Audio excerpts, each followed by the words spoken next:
Reference tab. তো reference ট্যাবটা practice করার জন্য আমরা এখানে কিছু লেখা নিয়ে আসবো, ইকুয়াল টু RAND। এই ওয়ার্ডগুলোকে আমি সিলেক্ট করে কপি করে পেস্ট করে নিতে পারি, তাহলে অনেকগুলো লেখা লাইন তৈরি হয়ে যাবে। আচ্ছা, আর একটা জিনিস দেখো, এই যে RAND কোডটা আমি লিখলাম, ইকুয়াল টু RAND ব্র্যাকেট শুরু ব্র্যাকেট শেষ, এর মাঝখানে যদি আমি 5,7 দিয়ে দিই তাহলে কি হবে দেখো, এন্টার মারছি। 5,7 এর মিনিং কী হলো, কটা প্যারাগ্রাফ তৈরি হলো, কতগুলো, প্রতিটা প্যারাগ্রাফে কটা করে লাইন বলো। ফার্স্টে দেখো প্যারাগ্রাফ কটা হলো, 1, 2, 3, 4, 5টা, এটা ওই প্যারাগ্রাফেরই অংশ। তাহলে 5,7 লিখেছি, তাতে কী হয়েছে, প্রথম 5টা হয়েছে 5টা প্যারাগ্রাফের জন্য, আর পরে 7 নম্বরটা কি, প্রতিটা প্যারাগ্রাফে 7টা করে লাইন। বুঝতে পেরেছো? তো এরকমভাবে যদি লিখি আমরা, তাহলে অটোমেটিক্যালি অনেকগুলো লেখা পেয়ে যাব। যাই হোক, এবার রেফারেন্স ট্যাবটার মধ্যে আবার প্রথমে যে বাটনটা রয়েছে তার নাম হচ্ছে টেবিল অফ কন্টেন্ট। তো রেফারেন্স ট্যাবটা কী কাজে লাগে সেটাকে বলি। রেফারেন্স ট্যাবটার সাহায্যে আমরা বুক প্রিন্টিং অথবা বুক পাবলিকেশন জাতীয় যে কাজগুলো রয়েছে সেগুলো করতে পারি। অর্থাৎ বই ধরো লেখা হয়ে গেছে, রাইটার বই লিখে ফেলেছে, বইটা কম্পিউটারে টাইপিংও করা হয়ে গেছে, প্রিন্ট করতে প্রিন্টিং মেশিনে যাবে, কিন্তু তার আগে আরও কিছু কাজ থাকে, সেই কাজগুলো আমরা রেফারেন্স ট্যাব থেকে করতে পারবো। তো যেহেতু এটা বই প্রিন্টিংয়ের সঙ্গে রিলেটেড, তাই আমাদেরকে অনেকগুলো লাইন বা লেখা লাগবে। আমি আরও কিছু লাইন বা লেখা নিয়ে আসবো, ইকুয়াল টু RAND করে আমি 15 লিখছি, তাহলে 15টা প্যারাগ্রাফ তৈরি হবে, একটা প্যারাগ্রাফে 5টা করে লাইন। হ্যাঁ, তো টোটাল 4টে পেজ তৈরি হয়ে গেছে। ধরে নিলাম 4টে পেজেরই বুক আমাদের। এটা ফার্স্ট পেজ, প্রমাণ কি, কোথাও পেজ নাম্বার তো নেই। তো একটা পেজ নাম্বার দেওয়ার জন্য ইনসার্টে যাব, ইনসার্টে গিয়ে এই যে পেজ নাম্বার, ফুটার থেকেও পেজ নাম্বার দেওয়া যায়, আর পেজ নাম্বার থেকেও পেজ নাম্বার দেওয়া যায়। তো পেজ নাম্বারে যাব, পেজ নাম্বারে গিয়ে পেজ নাম্বারটা আমি পেজের উপরে দিতে চাই, তার টপ পেজ অপশানটা ক্লিক করব, যে একটা নাম্বার চুজ করে নেবো, ক্লোজ।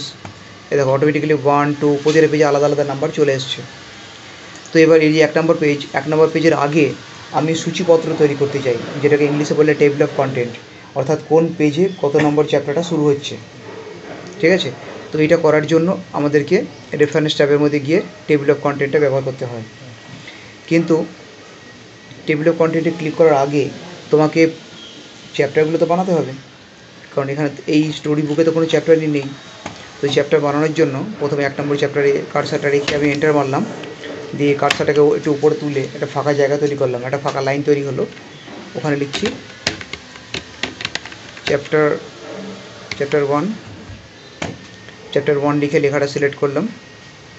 হোমে গিয়ে জিনিসটা মনে রাখবে, হোমে গিয়ে চ্যাপ্টার 1টা ক্লিক করে আমি এটাকে হেডিংয়ে কনভার্ট করলাম।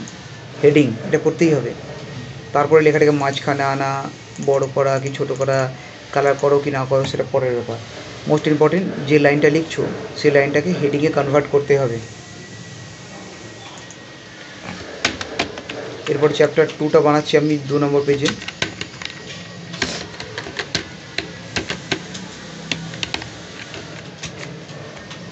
ঠিক সেরকমই এটাকে হেডিংয়ে কনভার্ট করবো, হেডিং 1 বা হেডিং 2 যে কোনো একটা। এরকমভাবে 2টো চ্যাপ্টার বানালাম। বানানোর পর সূচিপত্রটা কোথায় বানাবো, আমার এখানে তো টোটাল 4টে পেজ আছে। সূচিপত্র তো বই যেখান থেকে শুরু হয় তার আগের পেজে সূচিপত্র থাকে, 1টা বা 2টো আগের পেজে। তাহলে এই পেজটার আগে কোনো খালি পেজ লাগবে আমার। তো এই যে এটা আমার ফার্স্ট পেজ, তার আগে খালি পেজ লাগবে একটা। খালি পেজ ক্রিয়েট করার জন্য আমি ইনসার্টে যাব, ইনসার্টে গিয়ে ব্ল্যাঙ্ক পেজে ক্লিক করব। কিন্তু ব্ল্যাঙ্ক পেজে ক্লিক করার আগে খেয়াল রাখবে কার্সারটা যেন লাইনের একদম প্রথমে থাকে, কার্সারটা মাঝখানে থাকলে কিন্তু হবে না, তাহলে পেজটা মাঝখানে চলে আসবে খালি পেজটা। কার্সারটা একদম প্রথমে রাখবো, রেখে ব্ল্যাঙ্ক পেজে ক্লিক করলেই দেখো আমি চ্যাপ্টার 1টা নেক্সট চ্যাপ্টারে ট্রান্সফার হয়ে গেল, আর তার আগে একটা খালি পেজ আমি পেয়ে গেলাম। এবার এই খালি পেজে কার্সারটা রাখবো, খালি পেজে কার্সার রেখে এইবার রেফারেন্স ট্যাবে গিয়ে টেবিল অফ কন্টেন্টে ক্লিক করতে হবে। তাহলে টেবিল অফ কন্টেন্টে ক্লিক করার আগে এতগুলো কাজ তোমাকে করে নিতে হবে, তা না হলে কিন্তু এখানে ক্লিক করে কোনো লাভ হবে না। টেবিল অফ কন্টেন্টে ক্লিক করে যে কোনোটা স্টাইল নিয়ে নাও, যেটা ইচ্ছা। এই যে অটোমেটিক্যালি দেখো টেবিল অফ কন্টেন্ট তৈরি হয়ে গেছে। চ্যাপ্টার 1 আছে 2 নম্বর পেজে, যেহেতু চ্যাপ্টার 1টা 2 নম্বর পেজে দেখো ট্রান্সফার হয়ে গেছে, আর চ্যাপ্টার 2 আছে 3 নম্বর পেজে। এটাই হচ্ছে এটার কাজ। এখানে কিছু আরও একটা ইম্পর্টেন্ট অপশন এসেছে আপডেট টেবিল। এটা আমরা তখনই ব্যবহার করব যদি আরও কিছু চ্যাপ্টার পরে আমরা অ্যাড করি, যেমন এখন করছি। ইন্টারমিডিয়েট একটা ফাঁকা জায়গা তৈরি করলাম, চ্যাপ্টার 3 লিখলাম, এটাকে আমি হেডিংয়ে কনভার্ট করব, সেন্টারে নিয়ে যাব, আর আগের মতনই লাল কালার, ফন্ট সাইজ একটু বড়, যাক এগুলো করলাম। এবার চ্যাপ্টার 3টাও আমি চাইছি আমার গ্রুপে অ্যাড হয়ে যাক, লিস্টে অ্যাড হয়ে যাক। তার জন্য আমি কী করব, রেফারেন্স ট্যাবে গিয়ে আপডেট টেবিলে ক্লিক করব। রেফারেন্স ট্যাবে গিয়ে আপডেট টেবিলে ক্লিক করতে পারো, অথবা যেখানে টেবিলটা বানিয়েছো তার উপর আপডেট টেবিলে ক্লিক করতে পারো, যে কোনো একটা করলেই হবে। বাট এখানে ক্লিক করার পর তোমাকে এরকম একটা বক্স খুলবে, এখানে দুটো অপশানস আছে, তোমাকে নিচের অপশানটা নিতে হবে, আপডেট এন্টায়ার টেবিল, এটাকে নিয়ে ওকে করতে হবে। এই যে চ্যাপ্টার 3 4 নম্বর পেজে আছে, আপডেট হয়ে গেল। নেক্সট রেফারেন্স ট্যাবে নেক্সট অপশান রয়েছে ফুটনোট, ইনসার্ট ফুটনোট। তো ফুটনোটের জন্য আমি যাব লেখার মাঝখানে। লেখার মাঝখানে বলতে চ্যাপ্টার 1-এর একদম প্রথম প্যারাগ্রাফের লাস্টের দিকে আমি আছি। ফুটনোটটা কি? ফুটনোটটা হচ্ছে স্পেশাল একটা সিক্রেট নোট। তুমি যদি এটা তোমার বুকটা যদি ডিজিটাল বুকস হয়ে থাকে, ধরো তোমার বুকটা তুমি অনলাইনে পাবলিশ করবে, অনলাইন থেকে বা মোবাইল থেকে বা ট্যাব থেকে লোকে বা কম্পিউটারে বসে পড়াশোনা করবে, তাহলে এখানে তুমি কোনো সিক্রেট লাইনও অ্যাড করতে পারো। বা যদি এটা ফিজিক্যাল বুকও হয় তার ক্ষেত্রে, সেই ক্ষেত্রেও ফুটনোট খুবই কাজের জিনিস। ফুটনোটটা কি? একটা সিক্রেট লাইন বিশেষ একটি জায়গাতে লিখে রাখা। সিক্রেট লাইন নয়, তেমন সিক্রেট নয়, মানে আমি বলতে চাইছি কি, ধরো সাপোজ এই যে আগে প্যারাগ্রাফটা রয়েছে, এই প্যারাগ্রাফটার তুমি জানো স্টুডেন্ট পড়ে হয়তো সে বুঝতে নাও পারে, হ্যাঁ, তো তার জন্য তুমি কিছু একটা হেল্প লাইন লিখে রাখতে চাইছো। তো তুমি চাইছো না সেটা এর মধ্যে অ্যাড করি, তুমি চাইছো যার ইচ্ছা সে পড়বে, এই জায়গাতে এসে পড়বে, যার ইচ্ছা না সে পড়বে না। তো সেটা ফুটনোটের সাহায্যে করা যায়। তো আমি যেখানে ফুটনোটটা ক্রিয়েট করব সেখানে ক্লিক করলাম, দিয়ে ইনসার্ট ফুটনোটে যাব। তো অটোমেটিক্যালি দেখবি একটা লেখার জায়গা নিচে চলে এলো, এখানে একটা লাইনটা লিখলাম, দিস ইজ ফুটনোট নাম্বার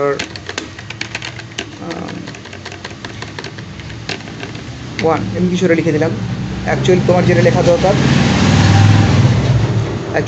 লেখা দরকার তুমি সেটাই লিখবে। তো লেখাটা কোথায় লিখলাম আমি, দেখো ভালো করে, ওই 1 নম্বর মানে ওই চ্যাপ্টার 1 2 নম্বর পেজেরই লাস্টে। আর যেখানে আমি কার্সারটা প্রথমে রেখেছিলাম ওখানে একটা হালকা করে 1 চলে এসেছে। আর আমি যদি আঙুল দিয়ে এখানে টাচ করি অথবা মাউসটা হালকা করে এখানে নিয়ে যাই, তাহলে সেই সিক্রেট নোটটা জল ছবির মতো ফুটে উঠবে। এটাকে বলে ফুটনোট।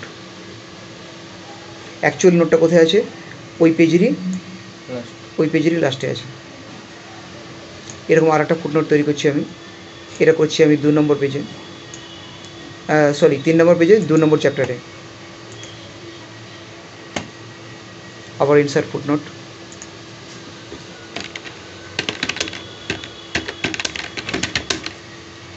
This is note 2। ঠিক ওই রকমই এখানে একটা ছোটো 2 চলে এসছে, হালকা করে মাউসটা নিয়ে গেলে নোটটা ফুটে উঠবে। তো এইরকমই তো ব্যাপারটা কি, ফুটনোট তৈরি করলে একটা 1 2 করে সিরিয়াল নাম্বার চলে আসে, আর অ্যাকচুয়াল নোটটা থাকে ওই যেখানে আমি ফুটনোটটা ক্রিয়েট করতে চাইছি সেই পেজেরই লাস্টের নোটটা থাকে। এই যে, ঠিক আছে। নেক্সট এরপর আসছে end note, insert end note. Chapter 1-এর একটা জায়গাতে আমি কার্সারটা রেখে এন্ড নোটে ক্লিক করছি, তার একটা লেখার জায়গা পেলাম। এন্ড নোট আর ফুটনোটের মধ্যে প্রথম পার্থক্য হচ্ছে, ফুটনোটের ক্ষেত্রে নাম্বারগুলো 1 2 3 করে আসে, এন্ড নোটের ক্ষেত্রে রোমান হরফের 1 2 3 করে আসে।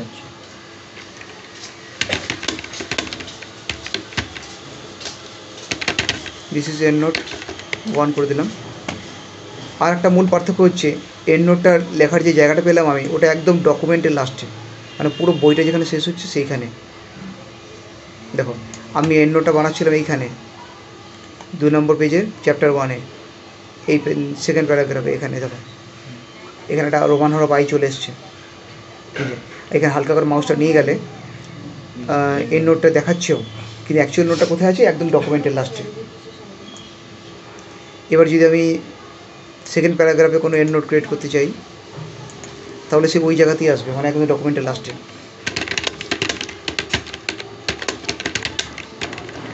This is end note 2। Actual নোটটা নিচে আছে, আর এখানে হালকা করে মাউসটা রাখলে বাট আঙুল দিয়ে টাচ করলে আমি নোটটা পড়তে পারবো যে স্যার কী বলার চেষ্টা করছে। এটা হচ্ছে ফুটনোট আর এন্ড নোটের মধ্যে পার্থক্য। তোমার কী ধরনের বই বা কী ধরনের সাবজেক্ট কী তার উপর নির্ভর করছে, তুমি ফুটনোট ইউজ করবে না এন্ড নোট ইউজ করবে, আরও অনেক কিছুর উপর নির্ভর করতে পারে। নেক্সট এখানে একটা অপশানস আছে নেক্সট ফুটনোট।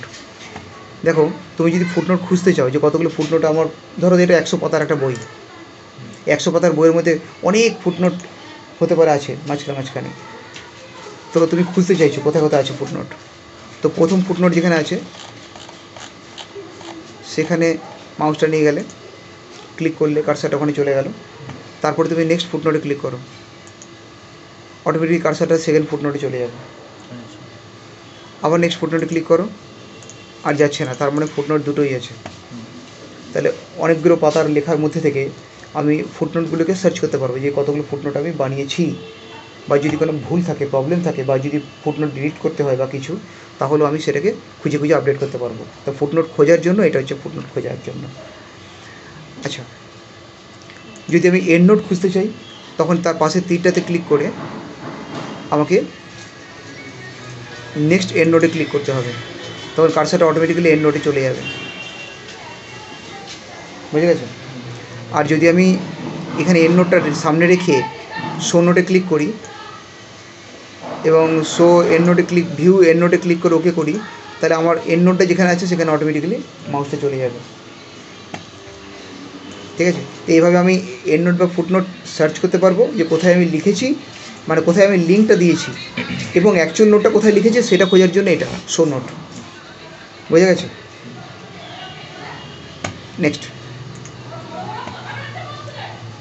নেক্সট আছে সিটিজেন্স। এটা কি? ইনসার্ট সিটিজেন্স, এখানে একটা নোট লেখা আছে, ছোটো করে দেখে নাও। It's a book, journal, article or other article. ধরো তুমি একটা, এই বইটারই ক্ষেত্রে বলছি, এই যে আগের যে বইটা লাইনগুলো রয়েছে, এই লাইনগুলোতে তুমি যে রাইটারের, ধরো এই লাইনগুলো তোমার নয়, তুমি অন্য কোনো রাইটারের বই থেকে তুমি ইন্সপায়ার হয়ে এই বইটা লিখছো বা কিছু, তো তুমি এখানে যাক তুমি তার ক্রেডিট দিতে চাও সেই বুকটাকে বা সেই রাইটারকে, তো যে তখন তোমাকে এখানে সিটিজেন অপশানটা ক্লিক করতে হয়। মানে তুমি বলতে চাইছো যে আমি এই প্যারাগ্রাফে যেগুলো লিখেছি সেটা আমি নিয়েছি অমুক লেখকের অমুক বই থেকে। ক্রেডিট তো দিতে হবে না, ক্রেডিট দেওয়া তো দরকার। যদি তুমি অন্য কোনো রাইটারের বই থেকে কিছু উল্লেখ করো, বইয়ের কোনো লাইনকে এখানে উল্লেখ করো, তাহলে তো তাকে ক্রেডিট দিতে হবে যে আমি এই লাইনটা কোথা থেকে পেয়েছি বা আমি এই লাইনটা কোথায় পড়েছি, তাই তো? তো সেইটা ক্রিয়েট করার জন্য এই অপশানটা ব্যবহার করা হয়, ইনসার্ট সিটিজেন। তো যেখানে আমি ক্রেডিট দেবো সেই জায়গাতে কার্সারটা রাখবো, রেখে এই সিটিজেনে ক্লিক করব এবং অ্যাড নিউ সোর্সে ক্লিক করব। অ্যাড নিউ সোর্সে ক্লিক করলে ক্রিয়েট সোর্স নামে একটি ডায়লগ বক্স খুলবে। এখানে অথারের নাম লেখার জায়গা আছে, ঠিক আছে? তো সাপোজ তুমি কোনো একটা অথারের নাম লিখছি, আমি রামকুমার অথারের নাম। টাইটেল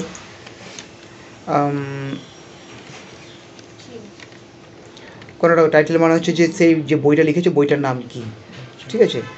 আমি লিখছি story. Indian story, Indian history. Year, কোন ইয়ারে বইটা পাবলিশ হয়েছিল, 1991। সিটি, কোন শহর থেকে পাবলিশ হয়েছিল, হ্যাঁ কলকাতায় করে দিচ্ছি।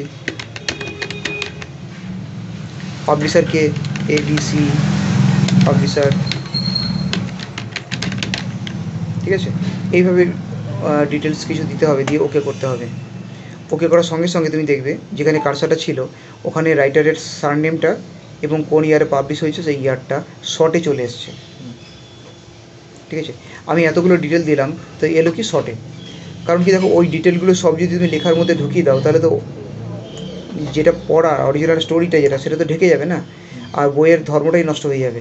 আমরা ডিটেলগুলো দেবো অন্য জায়গাতে দেবো, এখানে শর্ট ফর্মই থাকবে। এরপরে আমি অন্য পেজে গিয়ে আরেকটা এরকম সিরিজেন ক্রিয়েট করছি, এই জায়গাটাতে করছি, থার্ড পেজে। আবার ইনসার্ট সিরিজনে গেলাম, এখানে আগের যাকে ক্রেডিট দিয়েছি সেই রাইটারের নামটা দেখাচ্ছে। আমি অ্যাড নিউ সোর্স করলাম,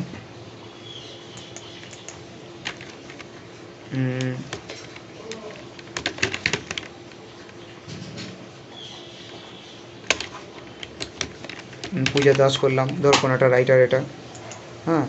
এর বুকটা তোমার হচ্ছে যে ওয়াল স্টোরি, এরকম কিছু নাম দিয়ে দিলাম। কোন বছর পাবলিশ হয়েছিল, 2002। সিটি, এটা কলকাতায় করলাম।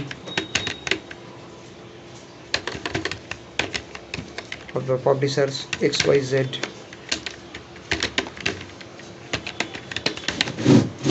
দিয়ে ওকে করবো। দেখো এখানেও একটা ক্রেডিট চলে এলো। এরকমভাবে আমরা সিরিজেন ক্রিয়েট করতে পারি।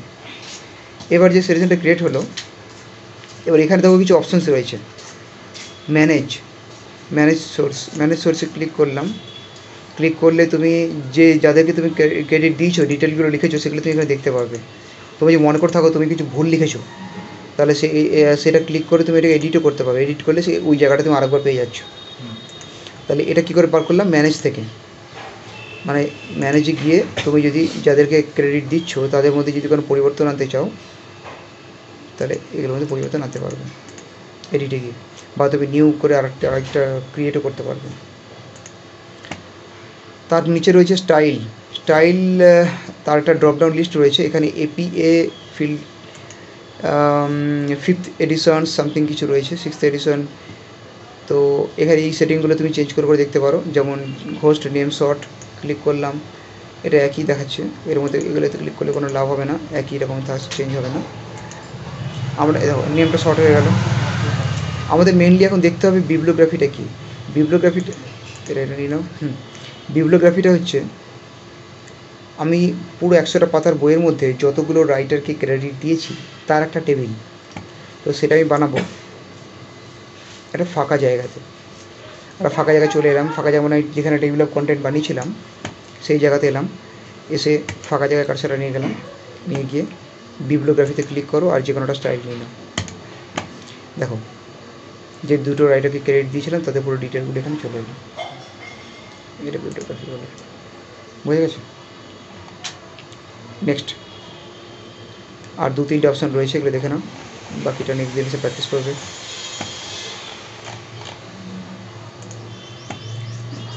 ইনসার্ট ক্যাপশন অপশানটা আমরা ব্যবহার করি কোনো ছবির নিচে কোনো ক্যাপশন দেওয়ার জন্য। ছবি তো এখানে একটাও নেই, ছবি ইনসার্ট করার জন্য আমি কার্সারটা একটা ফাঁকা জায়গায় রাখলাম। কোনো লেখাকে সিলেক্ট করে ছবি আনতে যাবে না, তাহলে কিন্তু লেখাটা রিমুভ হয়ে যাবে। বাইরে কার্সারটা বার করলাম, দেন ইনসার্টে গিয়ে পিকচারে গিয়ে এখানে কিছু ছবি আছে, এই ছবিটা নিলাম, কোনো ধরে ছবিটা ছোটো করলাম। ধরো এটা আমার স্টোরি বুকের সঙ্গে রিলেটেড কোনো একটা ছবিটা লেখার মধ্যে এলো ঠিকই, কিন্তু ছবিটাকে তুমি মুভ করতে পারবে না সহজে, ছবিটা আটকে আছে এক জায়গায়। তার জন্য ফরম্যাট ট্যাবে গিয়ে র্যাপ করতে হয়। র্যাপ করে আমি টাইট বা থ্রো অপশানটা নেব, ফলে কী হবে, ছবিটা লেখার মধ্যে খুব সহজেই এদিক ওদিক যাবে 1 নাম্বার। আর 2 নাম্বার ছবির চারিদিকে লেখাটা অটোমেটিক্যালি ডেকোরেট হয়ে যাবে। এই অপশানটা নিশ্চয়ই জানা আছে তোমার। আর র্যাপে গিয়ে যদি আমি টাইট বা থ্রোট না করি, স্কোয়ার করি, তাহলে মোটামুটি একই অপশান থাকবে। দুটো তিনটের মধ্যে পার্থক্য খুব বেশি নেই। টপ বটম করলে কী হবে, লেখাটা উপরে আর নিচেই থাকবে, সাইডে থাকবে না। এই দেখো ছবিটা সরছে কিন্তু লেখা সাইডে আসছে না। বিহাইন্ড দ্য টেক্সট করলে লেখা নিচে চলে যাবে। In front of the text করলে লেখাটাকে ঢেকে দেবে। দেখো লেখাটাকে ঢেকে দিচ্ছে। হ্যাঁ, এই এডিট পয়েন্ট করলে কী হবে, তুমি চাইলে লেখাটাকে ছবির থেকে কতটা দূরে রাখবে সেটা ঠিক করতে পারবে। এরকম তুমি চাইলে লেখাটাকে ঢুকিয়ে দিতে পারো ছবির মধ্যে, যদি বিশেষ কোনো প্রয়োজনে হয়, এমনি কোনো স্টাইল করার দরকার হয়তো করতে পারবে। তো যাই হোক, বাইরে ক্লিক করে দিলাম। একটা ছবি আমি নিয়ে এলাম চ্যাপ্টার 1-এ, আর একটা ছবি আমি নিয়ে আসবো চ্যাপ্টার 2-তে।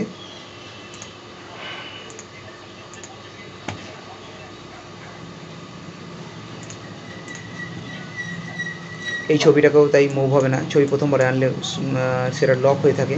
লক মানে সেটা ইন লাইন উইথ টেক্সট অপশানটা ক্লিক করা আছে, ফলে এটা লক হয়ে আছে।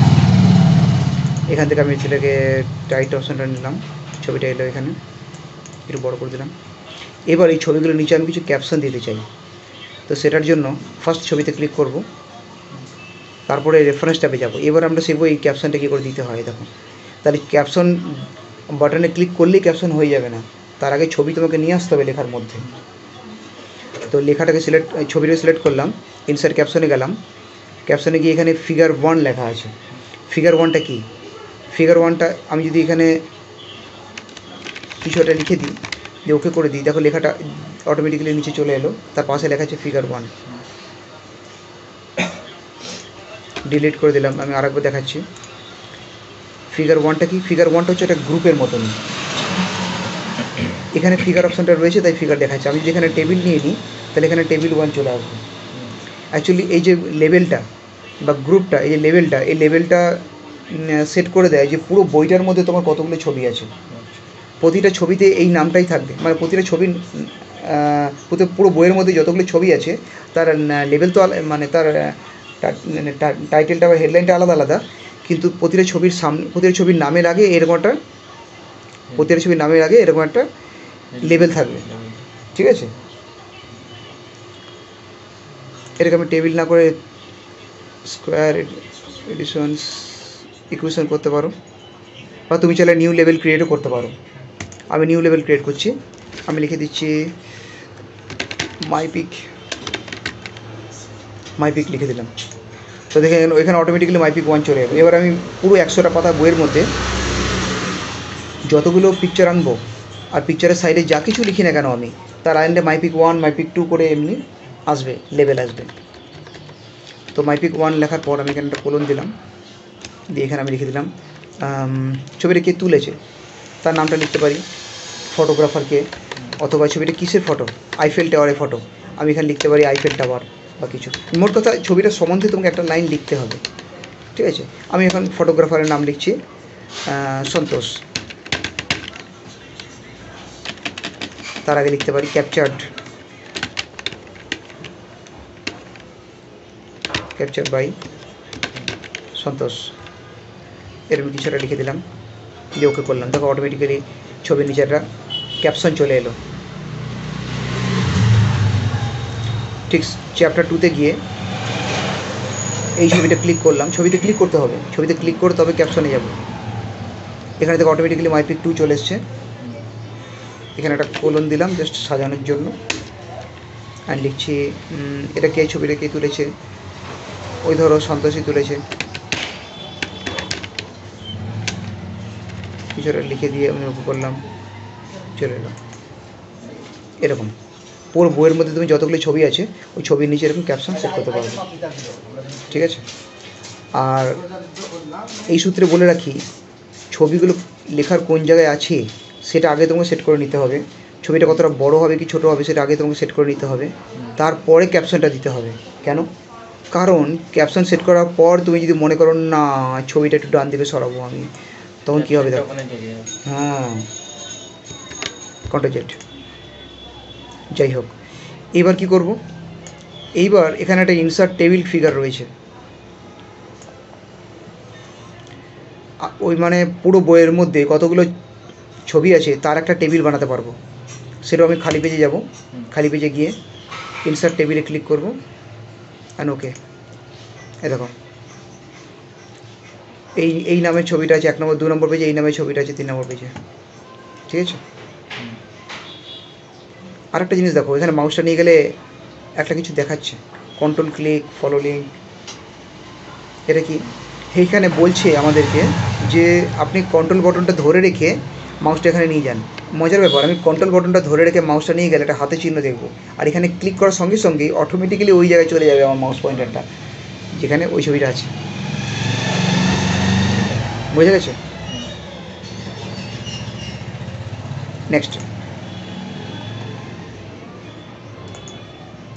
আচ্ছা এখানে চ্যাপ্টার 2 এর আগে লেখাটা চলে এলো, তার কারণ কি এখানে ছবিটা অ্যাড করেছি, আমি ছবিটা অ্যাড করেছি বলে এখানে জায়গাটা কিছুটা ভর্তি হয়ে গেছে, তাই আচ্ছা আজকে এ পর্যন্ত থাক, ঠিক আছে। নেক্সট দিন আমরা তাহলে cross reference, mark entry, mark citizens এগুলো প্র্যাকটিস করবো, ঠিক আছে।